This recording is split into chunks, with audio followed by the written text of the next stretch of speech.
thank you. So I just want to start by asking everyone to cast your mind back, way back to 2006, where we were living in a world without the iPhone, unbelievably. Google had just bought YouTube in a record-breaking deal. James Blunt was telling everyone they were beautiful. And Channel 4 were the first broadcaster to launch an on-demand service, which was 4OD. So just a few stats, I've obviously got to get them in there. So there's been a lot of changes over the past 12 years. 4OD is no more and is now all 4. And over the past 12 years, we have seen significant changes. So we've pioneered the way, launching on new platforms. So we're now on 27 different devices.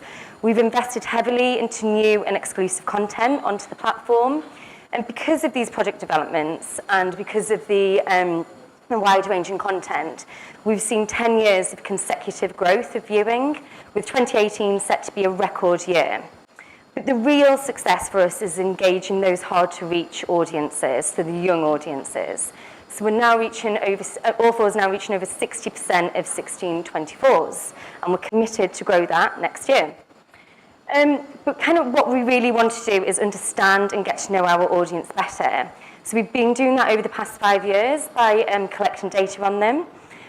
We now have over 18 million registered users, and we can basically offer addressability to our advertisers by enabling them to target our users based on this logged in data. So hopefully you are all registered on All 4, because if you're not, you can't watch any shows. The data that we collect from our users, so it's 5 things, so name, date of birth, email, gender, and postcode. So as I said, it offers that full addressability. It also allows us to dynamically serve advertising into live streamed content. So if you're watching, so 2 people are watching the same show on Channel 4, same Channel 4 show on All 4, but they will be served completely different ads based on their demographic. So that's also available on BT Sport as well, because we also sell BT Sport. And this addressability just offers a wide range of advertising options. So away from just the genre, which is kind of where we started, so that's around programming strands, to the demographic audiences, so whether that's 16-34 adults, or ABC1s, or male, female, but also based on users' interests. So back at Channel 4, we've got a team of data scientists, so obviously they're all very cool, and it's their job to interrogate and analyse the data that we collect. And they've identified several key so over the past 5 years, several key segments, interest segments, so ranging from foodies to early adopters to travel enthusiasts. And the way in which they do that, it is quite complicated. So we've got the 18 million registered users. Of those users, we've got a panel, which we call Core 4, and there's about 8,000 there. And we have a regular dialogue with them, so about their lifestyle, their consumer choices. We also monitor what they're watching, their viewing habits, and then based on kind of what their answers to that dialogue, we put them into all these different groups. And then we model that out across the rest of the 18 million registered users. Does that all make sense? Yep, good. I've got getting lots and lots. So it kind of, as I said, it kind of offers that next layer of targeting. So a good example could be, you've got Kate Middleton, Britney Spears. They're both 36-year-old women, but you can imagine probably have quite different lifestyles and hobbies. So this just gives the advertisers a chance to target users based on their interest rather than just on the fact that they're the same gender or same age. Now, not only do we use our data for addressable targeting, but we're also the first and still only broadcaster to offer an interactive and personalised campaigns through our Ad for You format. And this is, again, using that first-party data, but targeting it to the user based on their name. So you might have seen a few of these examples. But I'm going to show you one for Vimto, which was actually booked through Wavemaker just on the road in Manchester. Emma, this ad works best if you close your eyes and relax. Are they closed?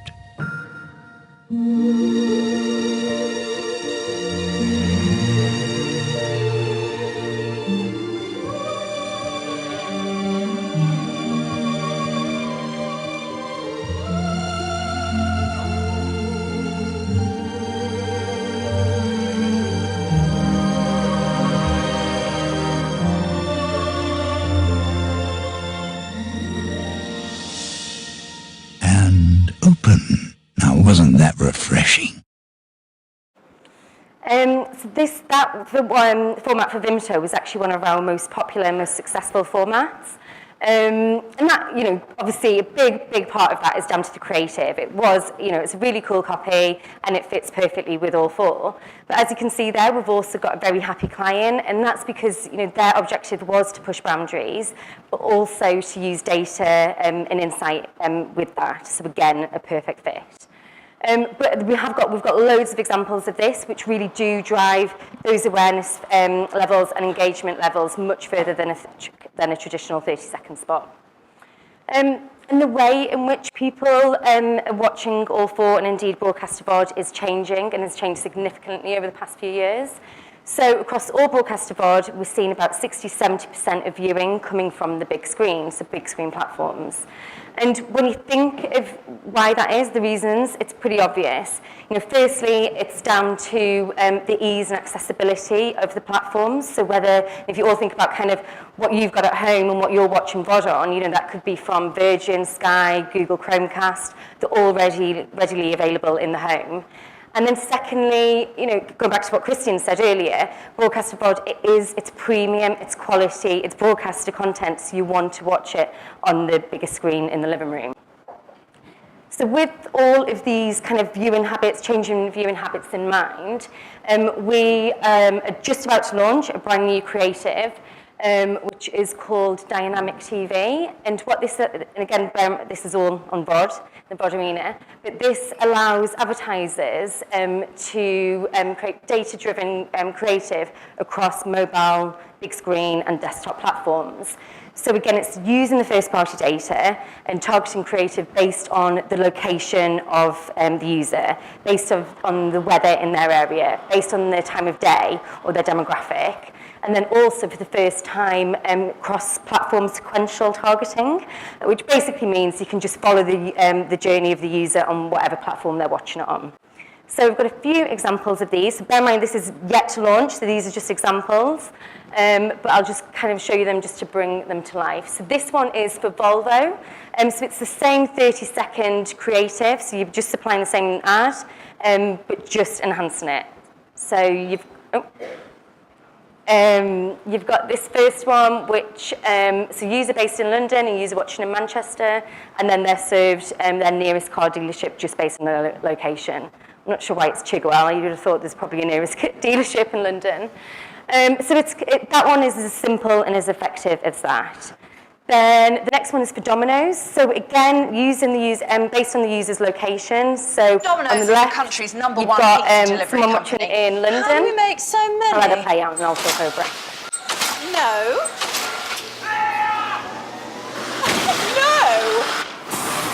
No. The secret to every handmade Domino's pizza is hands. Take it away, Tom. Every Domino's is handmade, fresh to order, just the way you like it, every time. So as I said, so you've got a user watching in London at lunchtime, so they'll be served a lunchtime offer, and on the right in Brentwood, and they're watching in the evening, so they're served a dinner time offer. And you would have seen there, hopefully, that there was a call to action for the user to be able to click and order it, and that's because it's on a mobile platform, and mobile platforms are clickable. And then the final example is for Hellman's, and this is based on weather targeting. When it comes so I'll just to talk flavor, over this one. we know our stuff. So you've got, so on a hot day, you'll be served a creative which is all about salad, because you just want to have salad when it's hot. And then on a cooler day, it's a burger-related copy. But you'll notice the difference here between this one and the Domino's one, that there isn't any call to action, and that's because this is on a big screen platform and big screen devices aren't clickable. So, all of these formats basically take, again, targeting to the next level, enhance your standard pre-roll, but you can target the user specifically based on obviously all of that data, but also make it relevant to the platform that they're watching on. And then finally, as I come to wrap up, I'm sure maybe the question on everyone's lips is, what about addressable on linear? So the honest answer is we are in talks with a number of partners, one of which is here today. But there are challenges. So I might be the only one who's going to talk about the challenges. And that's around the time and the investment when it comes to tech integration. But we're working as a collective with agencies and with clients to really demonstrate that this will bring new money to the broadcaster market and also value to the business, because obviously that's kind of what we're here for as well. So, or mainly. So the conversations are happening, the work and testing's going on. I can't really say much more than that, but it's a case of watch this space for now. But in the meantime, All4 is a fully addressable, dynamic, relevant, scalable platform with obviously lots and lots of creative opportunities to take advertising way beyond the traditional 30-second spot.